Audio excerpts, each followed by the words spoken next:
ವೈಲಹೊಂಗಲ ನಗರದ ವೀರರಾಣಿ Kittur ಚೆನ್ನಮ್ಮಾಜಿಯ rock garden ಹಾಗೂ ಚೆನ್ನಮ್ಮನ ಐಕ್ಯ ಸ್ಥಳದ ಅಭಿವೃದ್ಧಿ ಕಾಮಗಾರಿಗಳಲ್ಲಿ ಅವ್ಯವಸ್ಥೆ ಮತ್ತು ನಿರ್ಲಕ್ಷ್ಯ ನಡೆದಿದೆ ಅಂತ ಆರೋಪಿಸಿ ಮಾರ್ಚ್ 9ರಂದು ವೈಲಹೊಂಗಲ ಸಂಪೂರ್ಣ ಬಂದ್ಗೆ ಕರೆ ನೀಡಲಾಗಿದೆ ಅಂತ ಮಾಜಿ ಶಾಸಕ ಡಾಕ್ಟರ್ ವಿಶ್ವನಾಥ ಪಾಟೀಲ್ ತಿಳಿಸಿದ್ದಾರೆ.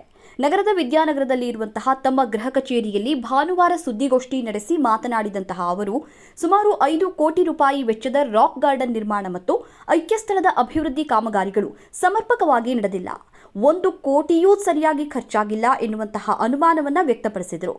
ವಿಷಯ ಜನತೆಗೆ ತಿಳಿಯದಂತೆ ತರಾತುರಿಯಲ್ಲಿ ಉದ್ಘಾಟನೆ ನಡೆಸಲಾಗಿದೆ ಅಂತ ತಿಳಿಸಿದರು. ನಗರದಲ್ಲಿ 50 ಹಾಸಿಗೆಗಳ ತೀವ್ರ ನಿಗಾ ಘಟಕ ನಿರ್ಮಾಣದ ಶಂಕುಸ್ಥಾಪನೆಗೆ ಆಗಮಿಸಿದ್ದಂತಹ ಆರೋಗ್ಯ ಸಚಿವ ದಿನೇಶ್ ಗುಂಡೂರಾವ್ ಅವರಿಂದಾನೇ ರಾಕ್ ಗಾರ್ಡನ್ ಉದ್ಘಾಟನೆ ಮಾಡಿಸಲಾಗಿದೆ. ಆದರೆ ಸರ್ಕಾರಿ ನಿಯಮಾನುಸಾರ ಆಮಂತ್ರಣ ಪತ್ರಿಕೆಯನ್ನ ಮುದ್ರಿಸದೆ ವೇದಿಕೆ ವ್ಯವಸ್ಥೆ ಇಲ್ಲದೆ ಕಾರ್ಯಕ್ರಮ ನಡೆಸಿರೋದು ಅನರ್ಹ ಅಂತ ಹೇಳಿದರು. ನಂದಗಡದಲ್ಲಿ ಮುಖ್ಯಮಂತ್ರಿ ಸಿದ್ದರಾಮಯ್ಯ ಅವರಿಂದ ರಾಯಣ್ಣ ಮ್ಯೂಸಿಯಂ ಉದ್ಘಾಟನೆ ನಡೆದಿದ್ರೆ ವೈಲಹೊಂಗಲದ ಚೆನ್ನಮ್ಮ ರಾಕ್ ಗಾರ್ಡನ್ಗೆ ಯಾಕೆ ಸಮರ್ಪಕ ಗೌರವವನ್ನ ನೀಡಲಾಗಿಲ್ಲ ಅಂತ ಪ್ರಶ್ನಿಸಿದರು. ರಾಜ್ಯ ಬಜೆಟ್ನಲ್ಲಿ ಚೆನ್ನಮ್ಮ ಸೈನಿಕ ಶಾಲೆ ನಿರ್ಮಾಣಕ್ಕೆ 200 ಕೋಟಿ ರೂಪಾಯಿ ಮೀಸಲು ಇಡಬೇಕು, ಶೀಘ್ರದಲ್ಲಿಯೇ ಸಮರ್ಪಕ ಉದ್ಘಾಟನಾ ಸಮಾರಂಭ ಏರ್ಪಡಿಸದೇ ಇದ್ರೆ ನಿರಂತರ ಧರಣಿ ಸತ್ಯಾಗ್ರಹ ಹಮ್ಮಿಕೊಳ್ಳಲಾಗುತ್ತೆ ಅಂತ ಎಚ್ಚರಿಕೆಯನ್ನ ನೀಡಿದರು.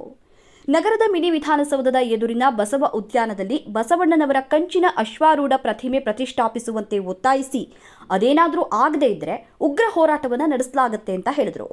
ಸಮಾಜ ಸೇವಕ ರಫೀಕ್ ಬಡೇಗರ ಮಾತನಾಡಿ ಚೆನ್ನಮ್ಮ ರಾಕ್ ಗಾರ್ಡನ್ ಉದ್ಘಾಟನಾ ಸಮಾರಂಭ ನಡೆಸಿದಂತಹ ಶಾಸಕರ ವಿರುದ್ಧ ಆಕ್ರೋಶವನ್ನ ವ್ಯಕ್ತಪಡಿಸಿದರು.